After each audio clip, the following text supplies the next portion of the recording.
okay. You can go ahead. You can tell me. I guess you can start by when you were in Italy before getting on the planes, eh? All right. I was replacement in Naples, Italy, in February of 1944. Actually, I was a replacement at Andelieu, Italy. Okay.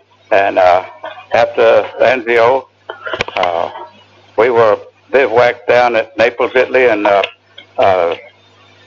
school about 70 miles out of Italy called Pincinola. Okay. And Pincinola. And we had a lot of jumps scheduled after that, combat jumps, but they were all called off because the 45th Division was pushing the Germans up faster. We moved up to Rome in June and stayed outside of Rome until we went into southern France. Okay. Okay. I was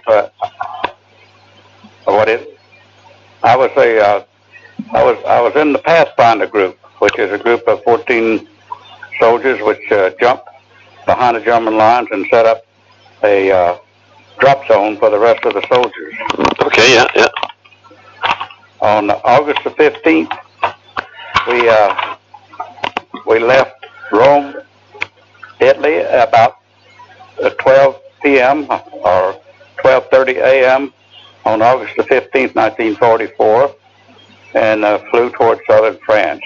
Okay. We went into the beach of southern France, and the light came on for us to stand up and hook up, get ready to go. And we started receiving artillery fire from the Germans. Okay. And our pilot turned around and went back to the beach. We were scheduled to jump at Saint-Tropez. Okay. Well, the pilot went back to the beach and turned back in toward southern France, and as he missed his target by, I forget how far, but the second time he went in, we got artillery fire the second time, and it rocked and rolled the plane. Of course, we were standing up, hooked up, and a lot of equipment. So the third time that he went back to the beach and turned to go back into southern France, he went further right away from Saint-Tropez, and of course we were all ready to get out of that plane, and when the green light came on out, we went. Okay. And we had practiced jumping as fast as we could to be together on the ground. Yeah, of course, yeah. And it was a very, very hazy night. It was 4 a.m. in the morning when we jumped. And unbeknown to us, we were some 15 to 20 miles behind German lines, way off of our drop zone. Okay. And we were in the middle of the night trying to find the drop zone, and found out that we were that far behind German lines, and we were all very excited. Had our lieutenant that jumped with us that landed in a tree and cracked his head a little bit, pretty bad.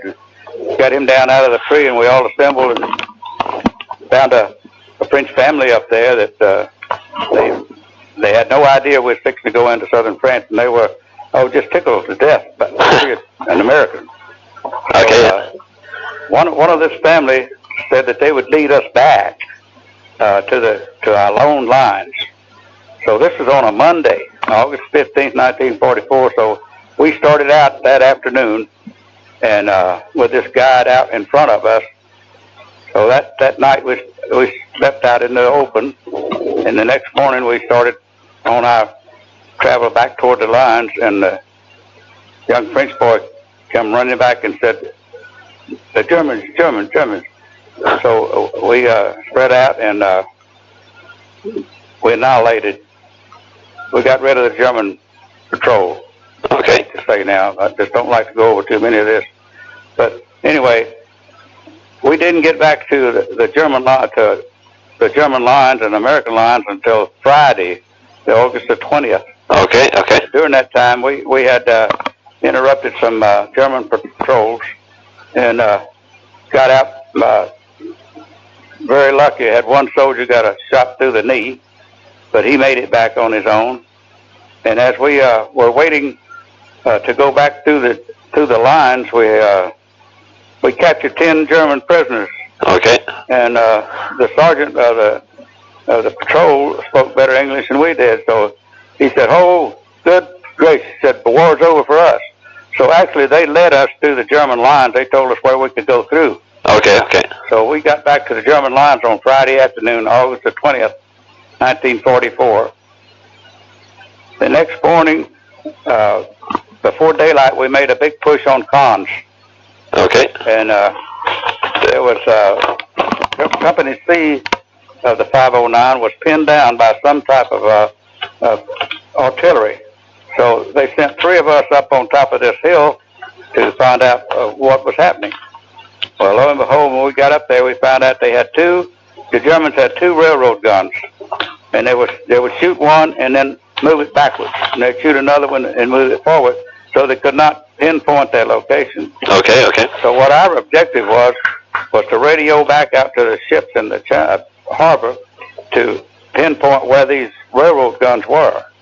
Well, as we were doing this, the Germans spotted us up on top of this hill and started laying a barrage of artillery and mortar shells up toward us. Well, we knew they were getting close with their artillery fire, and we got to see one of these big guns being hit. Okay. By a ship. They had these 16-inch guns that they were shooting artillery into this area, and we saw one of these artillery hit the German one of these big railroad guns and demolish it. And just about that time, we had a big explosion and blew us all out of the hose. Found out later that it was a mortar shell that landed in between us, and it killed one of our buddies and wounded 2 of us. One of my friends saw us being blown out of that hole, I'm telling you. But I was out for about 2 days. Okay. And I wound up in a hospital ship, and they sent me down to Naples, Italy, to a field hospital. Okay, okay. And I was wounded bad enough to where they flew me back to the United States for an operation and stuff. And I had been hit in the leg, back, arm, and head with shrapnel, and of course some of it stayed in my chest and my head. Did a lot of damage to the rest of my body, and I spent some 13 months in the hospital. Okay, so you never got back to combat, of course. And then I got I've got a discharge from the hospital in September 1945. Okay, okay, okay. Now that ended my Army career. I understand. Except for our buddies, 509 continued on into Cons and Nice. Yeah. Went on up.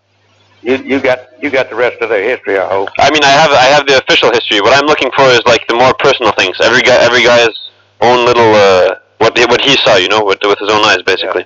Yeah. And there's not very many of us left anymore. Yeah, I know, and that's why I was happy to call you. I actually tried contacting you 1 year ago, but you changed your phone numbers apparently in the meantime. So I was phoning. I'm sorry. I had moved. Yeah, that's why. So just today I thought I'll look on the phone book, see if there's maybe another number, and then I found the right number. Otherwise I would have called you last year already. But okay. I'm happy I managed to find you now. Who else have you talked to? Well, in the meantime... I know one of them was Marion McGee that was wounded with me. It didn't kill him, but he was in the hospital for a long time like I was. Okay. And can you tell me more details about... You said you could see the guns, the big guns on the railway, but were they extremely far away, like in Nice, way in the distance, or were they pretty nearby, near Cannes? No, they were pretty nearby. They were pretty nearby. They were down at the bottom of this mountain. Okay. And they would shoot it, and then they'd back it up for a while, so you couldn't tell exactly where they were. Yeah, I understand. And was it going into a tunnel or something, or? No, they were kind of out in the open. Okay. And do you know, by any chance, what hill you were wounded at? Like, I know the guys from the 551st, they always talk about a hill called Hill 105. Do you know if it was somewhere near that hill? Or? The only thing I remember about it was it was up on a hill and it said the castle. They called it the castle. Le Chateau. people remembered where that location was by saying it was the castle before we went into Cannes. Okay, okay. I know just before Cannes, there's a hill that almost looks like a pyramid, you know? Was it maybe, and there's a castle at the foot of that. Is it that hill maybe, or? That's it. That's the hill. Oh my gosh, yes. You know what? I have a picture of it in my computer. I'll send it to you right now. You can, that way you might be able to tell me if it's that one or not. Oh yeah. All right. That'd be something else. Okay, I'll send it to you right now. And check me up. Actually, you know what? I found a German soldier who was wounded just around there by your guys' artillery. It's quite interestingly. He was wounded on August, I think, 19th, and just around Cannes there too. I guess he was on the other side of. He was evacuated to Italy and everything. I spoke to him as well. It was quite interesting. Yeah, and something. And do you remember? Yes. Okay. Do you remember? Can you maybe tell me a few more details? What it was like being just the day you were wounded, or the day before? Like what it was like around Cannes there? That's the part I'm most interested in. Like what your positions were like. Were there trenches and was all these things? Well, when we got back, see, we didn't get back to the American lines until Friday afternoon, August the 20th. Okay. And then I spent that night in a street, wrapped up in a blanket. It was pretty chilly that night. And then the next morning, the big push was made on Cannes. Okay. And that's when we got in small arms fire and stuff like that. But then when we got back up to the castle, well, this is where they were setting up their main headquarters. Okay. They sent 3 of us up on top of this mountain. But that you identified that mountain pretty close. That was, but it was just up from the castle. Okay. Well, like I said, I know that the place is called Napoule. It's the town before Cannes, and there is a castle there. And on the other side of the street from that castle, basically, you've got a hill that looks like a pyramid. It's a triangle, you know. So it's very easy to identify. And I'll send you a picture of it now, and maybe you can see if you'll identify it. And I can also try to send you a picture of that castle, see if you can identify that as well. That would be something else. Okay, okay. I appreciate that. And do you know, did you see any other guys getting wounded or killed by the artillery fire or during the fighting trying to get into Cannes or what? No. Okay, and before going up on that hill, what were you doing? I mean, were you forward with the troops, like with the Germans just in front of you, or? Yeah, we were. Well, I tell you what. When we started up toward the castle, we got small arms fire, and they said it was snipers. Okay. But then the one guy yelled out that he got the sniper for us to go on, and we had to go down this side of this hill and back up the hill toward the castle. Okay, okay. So you were on one hill, then went down, and then went up another hill. Right, and toward the castle. Okay, that sounds like the hill I'm thinking about. When we got to the castle, that's when I told us that what I did, they strapped a roll of wire on my back, and we unrolled that wire all the way up this mountain so they could radio back and identify what artillery was pinning down Company C. Okay. So then you could see the guns not far away, like just 3-4 kilometers away or something, or 2-3 kilometers away? Yeah, yep. Oh gosh, yeah, they were big guns, I mean. And there was 2 of them, you said, eh? Yeah, it was on a railroad track. Okay, okay. It looked like it was railroad tracks from where we were. Okay. And of course, evidently, they saw the glint. We had binoculars that we were identifying what position they were in to radio back. And evidently they saw the glint on those binoculars or something and started laying mortar shells up on toward us. And before long, they hit us right in the, I guess the mortar shell dropped right in between the 3 of us. Okay. We were just real close together in that foxhole. There was a little indentation on top of this hill. And what kind of a hole was it you were in? Was it a hole the Germans had dug or what?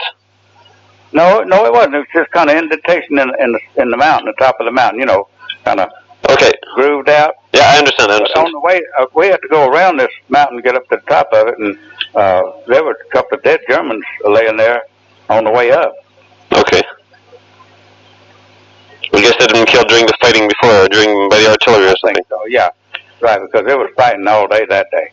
Okay, okay.